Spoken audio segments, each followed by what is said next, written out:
Last time, we discussed that an acceleration is caused by a push or by a pull. Today we will express this more quantitatively in three laws which are called Newton's laws. The first law really goes back to the first part of the 17th century, which was Galileo who expressed what he called the law of inertia. And I will read you this law.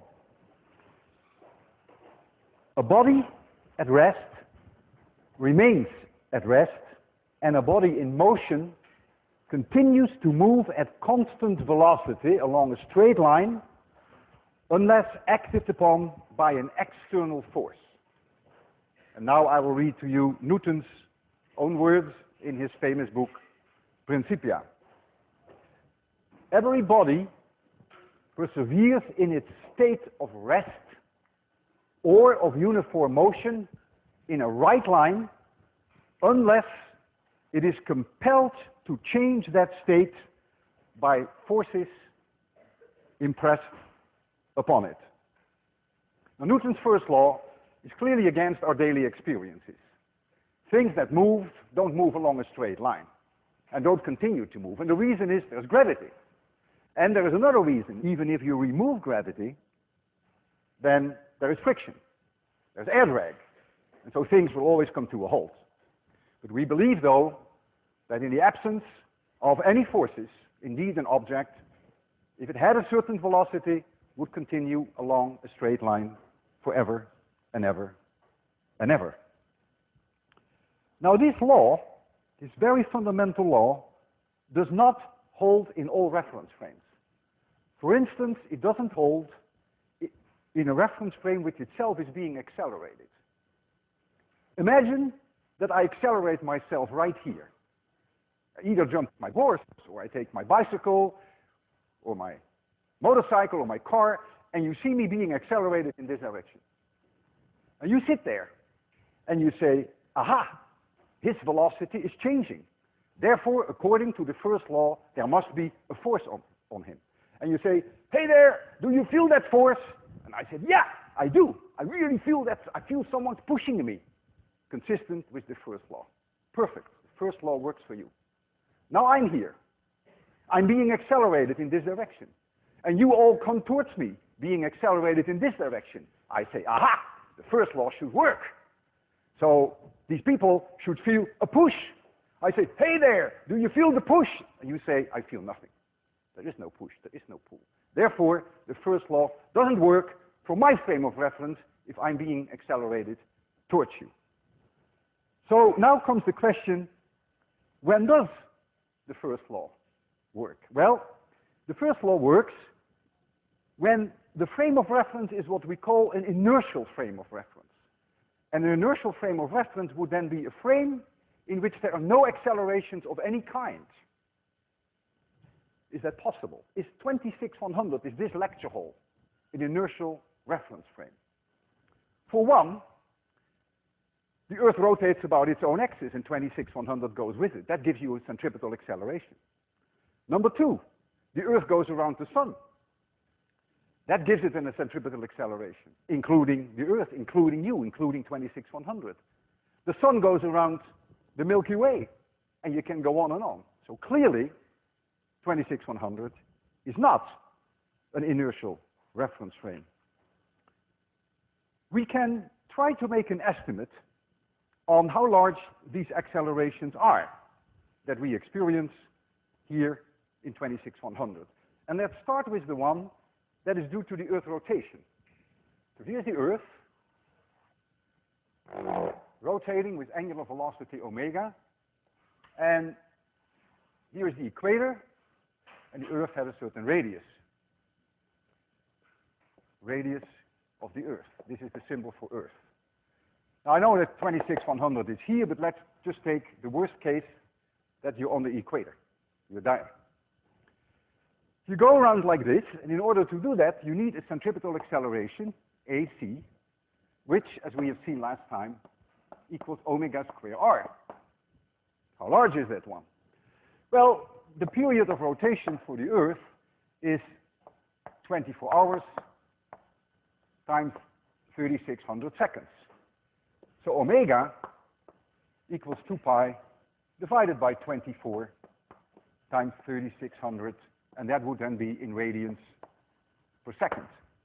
And so you can calculate now what omega square r Earth is if you know that the radius of the Earth is about 6,400 kilometers.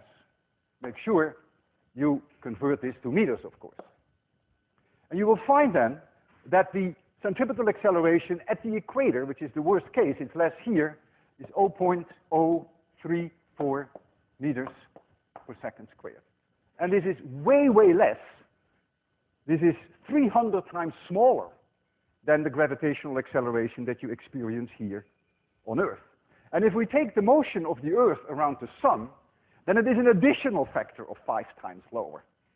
In other words, these accelerations, even though they're real and they can be measured easily with today's high-tech instrumentation, they are much, much lower than what we are used to, which is the gravitational acceleration. And therefore, in spite of these accelerations, we will accept this Hall as a reasonably good inertial frame of reference in which the first law then should hold. Can Newton's law be proven? The answer is no, because it's impossible to be sure that your reference frame is without any accelerations. Do we believe in this? Yes, we do. We believe in it since it is consistent within the uncertainty of the measurements with all experiments that have been done. Now we come to the second law, Newton's second law. I have a spring. Forget gravity for now, you can do this somewhere in outer space. This is the relaxed length of the spring, and I extend the spring. I extend it over a certain amount, certain distance, unimportant how much. And I know that when I do that, that there will be a pull, non-negotiable. I put a mass m1 here, and I measure the acceleration that this pull causes on this mass immediately after I release. I can measure that. So I measure an acceleration a1. Now I replace this object by mass m2, but the extension is the same. So the pull must be the same. The spring doesn't know what the mass is at the other end, right? So the pull is the same. I put m2 there, different mass, and I measure new acceleration a2. It is now an experimental fact that m1 a1 equals m2 a2. And this product, ma, we call the force. That is our definition of force. So the same pull on a 10 times larger mass would give a 10 times lower acceleration. The second law I will read to you. A force action on a body gives it an acceleration which is in the direction of the force. That's also important. Acceleration is in the direction of the force and has a magnitude given by ma. Ma is the magnitude, and the direction is the direction of the force.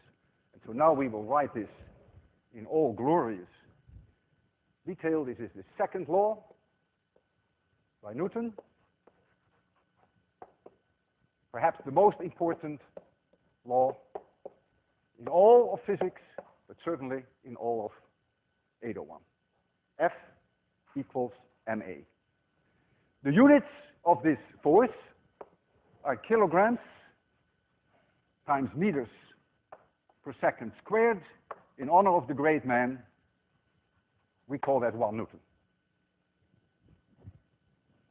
Like the first law, the second law only holds in inertial reference frames. Can the second law be proven? No. Do we believe in it? Yes. Why do we believe in it?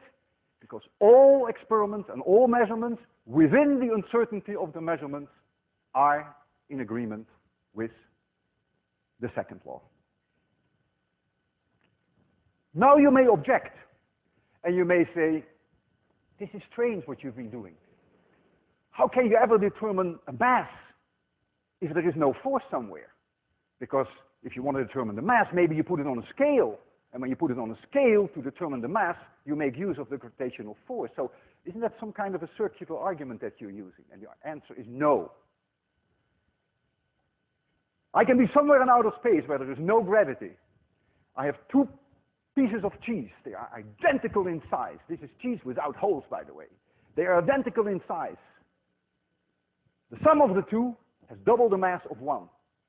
Mass is determined by how many molecules, how many atoms I have. I don't need gravity to have a relative scale of masses. So I can determine the relative scale of these masses without ever using a force. So this is a very legitimate way of checking up on the second law.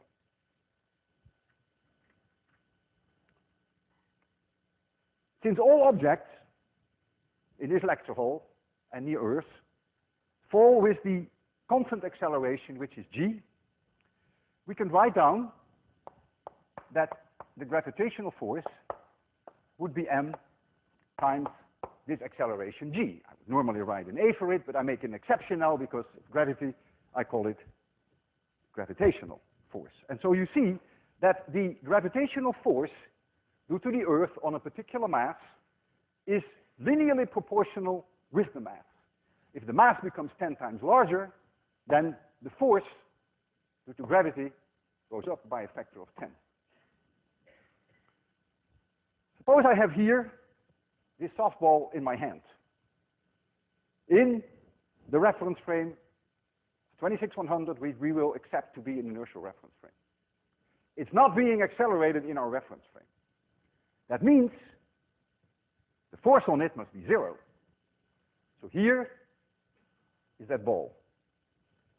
And we know if it has mass m, which in this case is about half a kilogram, that there must be a force here, mg, which is about 5 Newton for half a kilogram. But the net force is 0. Therefore, it is very clear that I, Walter Lewin, must push up with a force from my hand onto the ball, which is about, of course, the same, which is exactly the same 5 newtons. Only now is there no acceleration. So I can write down that the force of Walter Lewin plus the force of gravity equals 0. Because it's a one-dimensional problem, you could say that the force of Walter Lewin equals minus mg. F equals ma. Notice that there is no statement made on velocity or speed. As long as you know f, and as long as you know m, a is uniquely specified. No information is needed on the speed. So that would mean if we take gravity and an object was falling down with 5 meters per second, that the law would hold. If it would fall down with 5,000 meters per second, it would also hold. Will it always hold? No. Once your speed approaches the speed of light, then Newtonian mechanics no longer works. Then you have to use Einstein's theory of special relativity. So this is only valid as long as we have speeds that are substantially smaller, say, than the speed of light. Now we come to Newton's third law. If one object exerts a force on another, the other exerts the same force in opposite direction on the one. I read it again. If one object exerts a force on another, the other exerts the same force in opposite direction on the one. And I normally summarize that as follows, the third law, as action equals minus reaction. And the minus sign indicates then that it opposes. So you sit on your seats, and you pull down on your seats because of gravity, and the seats will push back on you with the same force. Action equals minus reaction. I held the baseball in my hand. The baseball pushes on my hand with a certain force. I push on the baseball with the same force. I push against the wall with a certain force. The wall pushes back in the opposite direction with exactly the same force. The third law always holds. Whether the objects are moving or accelerated makes no difference. All moments in time, the force, we call it actually the contact force between two objects. One on the other is always the same as the other on one, but in the opposite direction. Let us work out a very simple example. We have an object which has a mass m1. This is object number 1. And m1 is 5 kilograms. And here, attached to it, is an object 2. And m2 equals 15 kilograms. There is a force. And the force is coming in from this direction. This is the force. And the magnitude of the force is 20 newtons. What is the acceleration of this system? F equals ma. Clearly, the mass is the sum of the two. This force acts on both. So we get m1 plus m2 times a. This is 20. This is 20. So a equals 1 meters per second squared in the same direction as f. So the whole system is being accelerated with 1 meters per second squared. Now watch me closely. Now I single out this object. Here it is. Object number 2. Object number 1, while this acceleration takes place, must be pushing on object number 2, otherwise object number 2 could never be accelerated. I call that force F1, 2, the force that 1 exerts on 2. I know that number 2 has an acceleration of 1. That's a given already. So here comes F equals ma. F1, 2 equals m2 times a. We know a is 1. We know m2 is 15. So we see that the magnitude of the force 1, 2 is 15 newtons. This force is 15. Now I'm going to isolate number 1 out. Here is number 1. Number 1 experiences this force F, which was the 20, and it must experience a contact force from number 2. Somehow number 2 must be pushing on number 1, if 1 is pushing on number 2. And I call that force F21. I know that number 1 is being accelerated, and I know the magnitude. It's 1 meter per second square. That's non-negotiable. And so we have that F, this one, plus F21 must be m1 times a. This is 1, this is 5, this is 20, and so this one, you can already see, is minus 15. F21 is in this direction, and the magnitude is exactly the same as F12. So you see, 1 is pushing on 2 with 50 newtons in this direction, 2 is pushing back on 1 with 50 newtons, and the whole system is being accelerated with 1 meter per second squared. Now in these two examples, the one whereby I had the baseball on my hand, you saw that it was consistent with the third law. In this example, you also see that it's consistent with the third law. The contact force from one on the other is the same as from the other on one, but in opposite signs. Is this a proof? No. Can the third law be proven? No. Do we believe in it? Yes. Why do we believe in it? Because all measurements, all experiments within the uncertainties are consistent with the third law. Action equals minus reaction.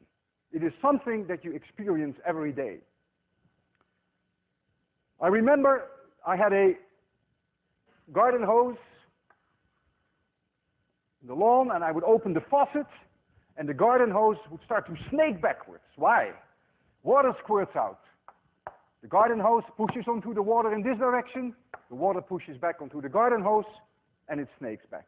Action equals minus reaction. You take a balloon. You take a balloon and you blow up the balloon. And you let the air out. The balloon pushes onto the air must push onto the balloon. And therefore, when you let it go, the balloon will go in this direction, which is the basic idea behind a rocket. I love to play with balloons, don't you? So, if I do it like this, and I let it go, the air will come out in this direction. And so then, that means the balloon is pushing on the air in this direction, the air must be pushing on the balloon in this direction. There it goes. Didn't make it to the moon, but you saw the idea of a rocket. Action equals minus reaction. If you fire a gun, the gun exerts a force on the bullet. The bullet exerts an equal force on the gun, which is called the recoil. You feel that in your hands, in your shoulder. I have here a marvelous device, which is a beautiful example of action equals minus reaction. I show you from above what it looks like. You'll see more details later. It rotates about this axis rather freely. The axis is vertical.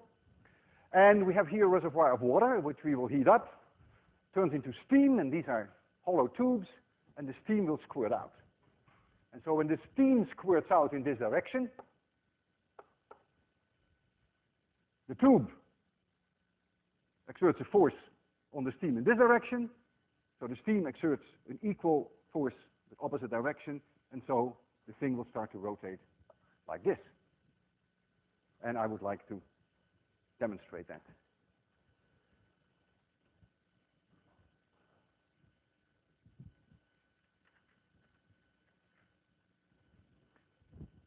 You can see it now there. There's a little bit of luck there, you see it. So, we're going to heat it.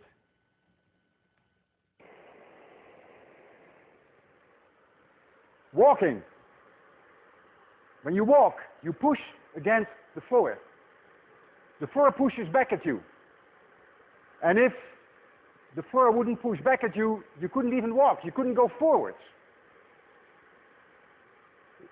If you walk on ice, very slippery, you can't go anywhere. Because you can't push on the ice, so the ice won't push back on you. That's another example where you see action equals minus reaction. This engine is called Hero's engine.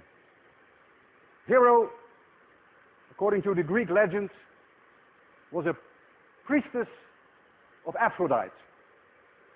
Let's first look at it.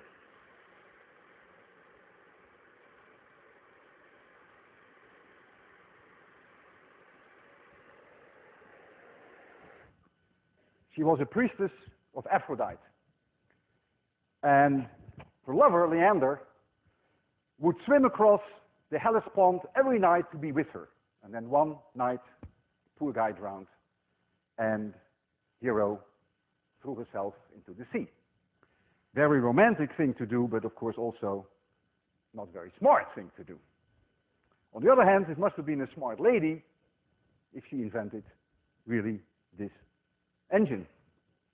Yesterday, I looked at the web, ask.com. It's wonderful. You can ask any question. You can say, how old am I? Now, you may not get the right answer, but you can ask any question. And I typed in Hero's engine. And out popped a very nice, high-tech version of Hero's engine. A soda can. You pop 4 holes in the soda can at the bottom. So here's your soda can. You pop 4 holes in here. But when you put a nail in there, you bend every time the nail to the same side. So the holes are slanted. You put it in water. You lift it out of water. And you have a Hero's engine. And I made it for you. It took me only 5 minutes. I went to one of MIT's machines, got myself a soda, put the holes in it, and here it is. It's in the water there. When I lift it out, you'll see the water squirt. There it goes. High-tech version of Hero's engine. It also makes a bit of a mess, but okay. All right. Try to make one, it's fun. And it's very quick, it doesn't take much time at all.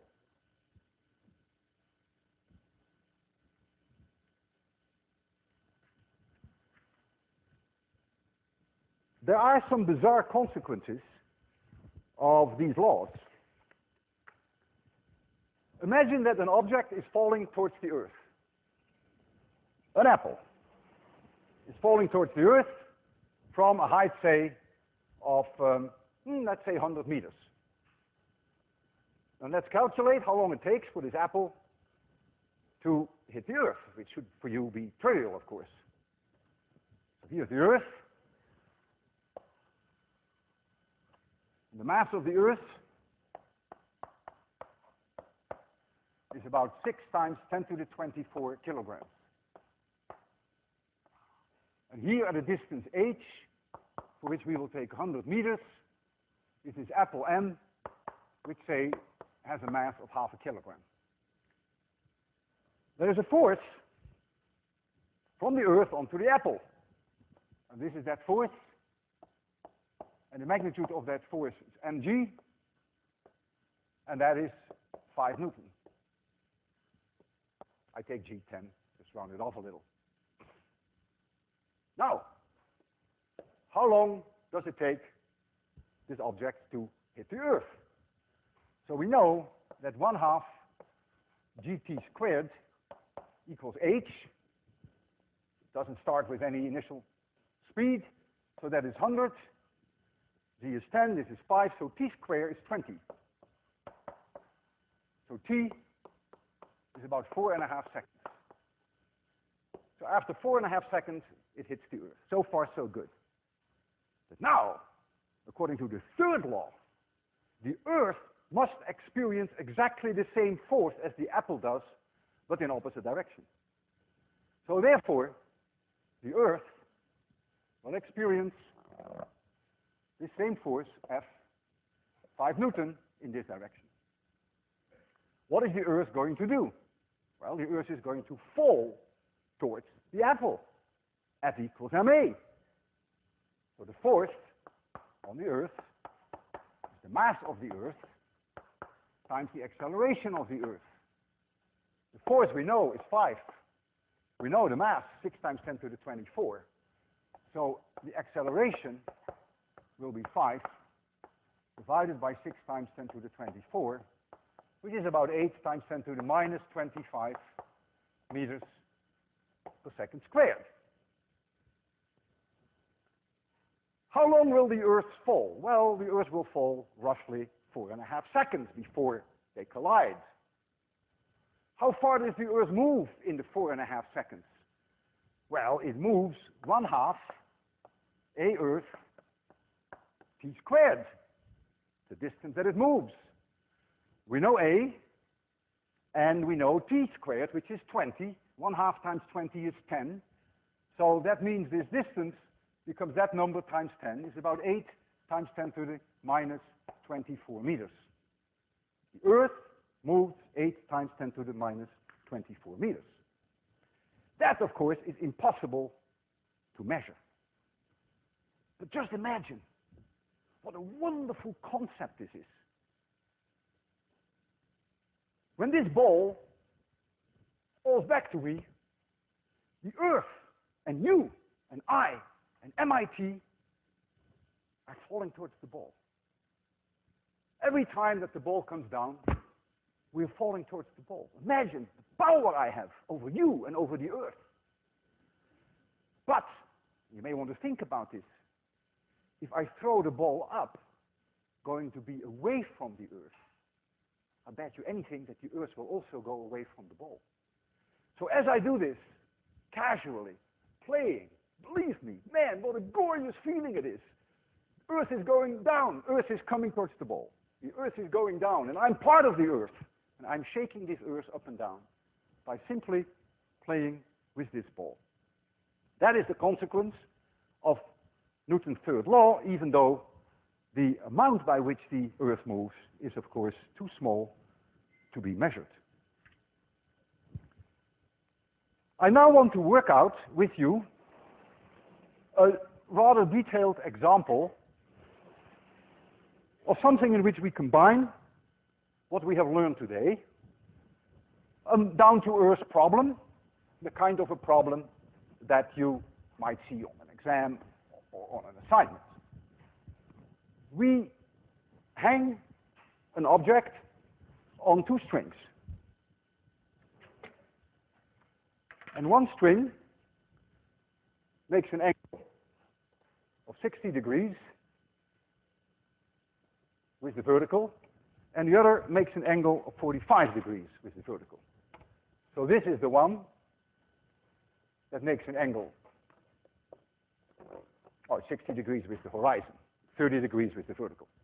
And this one, 45 degrees. Let's assume that the strings have negligible mass. So they are attached here to the ceiling, and I hang here an object M. Well, if there's an object M, for sure there will be a force mg, gravitational force. This object is hanging there, it's not being accelerated, so the net acceleration must be zero, and so one string must be pulling in this direction and the other string must be pulling in this direction, so that the net force on the system is zero. Let's call this pull for now T1. We call that the tension in this string, and we call the tension in this string T2. And the question now is, how large is T1 and how large is T2? There are various ways you can do this. One way that always works, is pretty safe. You call this the x direction. You may choose which direction you call plus. I call this plus. I call this negative. And you could call this the y direction, and you may call this plus and this negative. I know from Newton's second law, F equals ma, that there is no acceleration, so this must be zero. So the sum of all forces on that mass must be zero. These three forces must eat each other up, so to speak. Well, if that's the case, then the sum of all forces in the x direction must also be zero, because there's no acceleration in the x direction, and the sum of all forces in the y direction must be zero. And so I'm going to decompose them, something we have done before. I'm going to decompose the forces into an x and into a y direction. So, here comes the x component of T1, and its magnitude is T1 times the cosine of 60 degrees.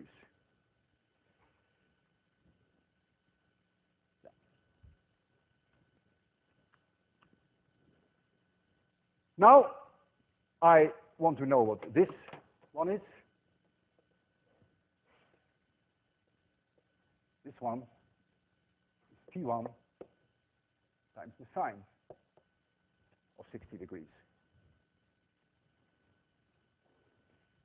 This projection T2 cosine 45 degrees, and the y component T2 times the sine of 45 degrees. So we go into the x direction. In the x direction, I have T1 cosine 60 degrees minus T2 cosine 45 degrees equals 0. That's one equation. The cosine of 60 degrees is 1/2, and the cosine of 45 degrees is 1/2 square root 2. Now I go to the y direction. This is plus, this is minus. So we get one component here, which is T1 times the sine of 60 degrees, plus T2 times the sine of 45 degrees, minus mg, is in the opposite direction, must be 0. That's my second equation. The sine of 60 degrees equals 1/2 square root 3, and the sine of 45 degrees is the same as the cosine 1/2 square root 2. Notice I have two equations with two unknowns. If you tell me what m is, I should be able to solve for T1 and for T2. In fact, if we add them up, it's going to be very easy, because we lose this, because we have both 1/2 square root 2, and so you see immediately here that 1/2 times T1 plus 1/2 square root 3 times T1 equals mg, and so you find that the tension 1 equals 2 mg divided by 1 plus the square root of 3. I can go back now to this equation. T1 times 1/2 equals T2 times 1/2 square root of 2. I lose my half, and so T2 equals T1 divided by the square root of 2. So the bottom line is, you tell me what m is, I tell you what T1 is, and I tell you what T2 is. Suppose we take a mass of 4 kilograms, m equals 4 kilograms. So mg is about 40. If we make g 10 for simplicity, then T1, if you put in the numbers, is about 29.3, and T2, 29.3 newtons, and T2 is about 20.7 newtons, I believe. It's very difficult to rig this up as an experiment, but I've tried that. Show you in a minute. I want you to know that there is another method which is perhaps even more elegant, and which you may consider, in which there is no decomposition in the two directions. Here is mg. That's a given. And we know that the other directions are also given. This angle is 30 degrees here, and this angle is 45 degrees. If these two forces must cancel out this one, why don't I flip this one over? Here it comes. I flip it over. There it is. T1 and T2 now together must add up to this one. Then the problem is solved. Then the net force is 0.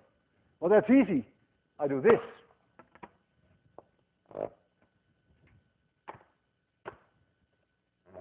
And now I have constructed a complete fair construction of T1 and of T2. No physics anymore now. It's all over. You know this angle here, 45 degrees. So this is 45 degrees. This is 30. This is 30. You know all the angles, and you know this magnitude is mg. So it's a high school problem. You have a triangle with all the angles in one side. You can calculate your other sides, and you should find exactly the same answer, of course. We made an attempt to rig it up. How do we measure tension? Well, we put in these lines scales, tension meters, and that is problematic, believe me. We put in here a tension meter, we put in here a tension meter, and the bottom one we hang on a string with a tension meter, and then here we put 4 kilograms. These scales are not massless. That's already problematic. The scales are not very accurate. So we may not even come close to these numbers. For sure, if I put 4 kilograms here, then I would like this one to read 40 newtons, or somewhere in that neighborhood, depending upon how accurate my meters are. These are springs, and the springs extend, and when the springs extend, you see a hand go. You can clearly see how that works, because if there is a force on that bottom scale in this direction, which is mg, and it's not being accelerated, then the string must pull upwards. And so in order to make the net force 0, and if you have a pull down here and you have a pull up here, and you have in here a spring, then you see you have a way of measuring that force. We often do that. We measure with springs the tension in strings. For whatever it's worth, I will show you what we rigged up. Now, a measurement without knowledge of uncertainties is meaningless. I told you that. So maybe this is meaningless, what I'm going to do now. Let me do something meaningless for once. And remember, when I show it, you can always close your eyes so that you haven't seen it. So we have here something that approaches this 60 degrees, and this approaches the 45 degrees, and we're going to hang 4 kilograms at the bottom. There it is, and here it is. All right, this one is not too far from 40. It's not an embarrassment. This one is not too far from 20.7. This one is a bit on the low side. Maybe I can push it up a little. See, it gets close to 30. It's not bad. So you see, it's very difficult to get these angles right, but it's not too far off. So let's remove this again, because this will block your view. These scales are calibrated in newtons, as you could see.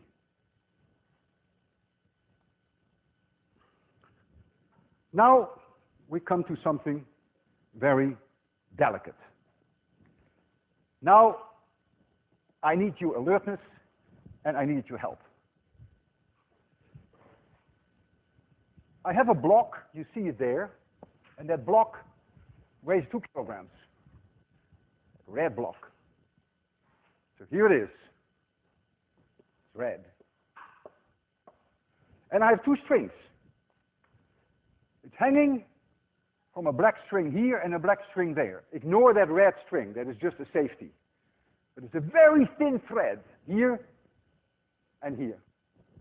And they are, as close as we can make them, the same. They come from the same batch. This one has a mass of 2 kilograms, and this string has no mass. This is 2 kilograms. So what will be the tension in the upper string, which is string number 1? This is string number 2. Well, this string must be able to carry this 2 kilograms, so the tension has to be 20 newtons. So you will find here a tension, call it T1, which is about 20 newtons. So it's pulling up on this object. It's also pulling down from the ceiling, by the way. Think about it. It's pulling from the ceiling. The tension is here, 20 newtons. We could put in here one of these scales, and you would see approximately 20 newtons. What is the tension here? Well, the tension here is very close to 0. There's nothing hanging on it, and the string has no weight, so there's no tension there. You can see that. Now, I am going to pull on here, and I'm going to increase the tension on the bottom one until one of the 2 breaks. So this tension goes up and up. And therefore, since this object is not being accelerated, you're going to get a force down now on this object. This tension must increase, right? You see that. If I have a force on this one, so there's a force here, and there is mg, then of course this string must now be mg plus this force. So the tension will go up here, and the tension will go up here. The strings are as identical as they can be. Which of the strings will break first? What do you think? Excuse me? I can't hear you. The one on top. Who is in favor of the one on top? Who says no, the bottom one? Who says they won't break at all? Okay. Let's take a look at it. The one on top. That's the most likely, right? 3, 2, 1, 0. The bottom one broke. My goodness. Newton's second law is at stake. Newton's third law is at stake. The whole world is at stake. Something is not working. I increased tension here. This one didn't break. This one's stronger, perhaps. No, I don't cheat on you. I'm not a magician. I want to teach you physics. Did we overlook something? You know, I'll give you a second chance. We'll do it again. Let's have another vote. So I'll give you a chance to change your mind. There's nothing wrong in life changing your mind. It's one of the greatest things that you can do. What do you think will happen now? Who is in favor still of the top one? Seeing is believing. You still insist on the top one. Who is now in favor of the bottom one? Ah, many of you got converted, right? Okay. There we go. 3, 2, 1, 0. The top one broke. So some of you were right. Now I'm getting so confused. I can't believe it anymore.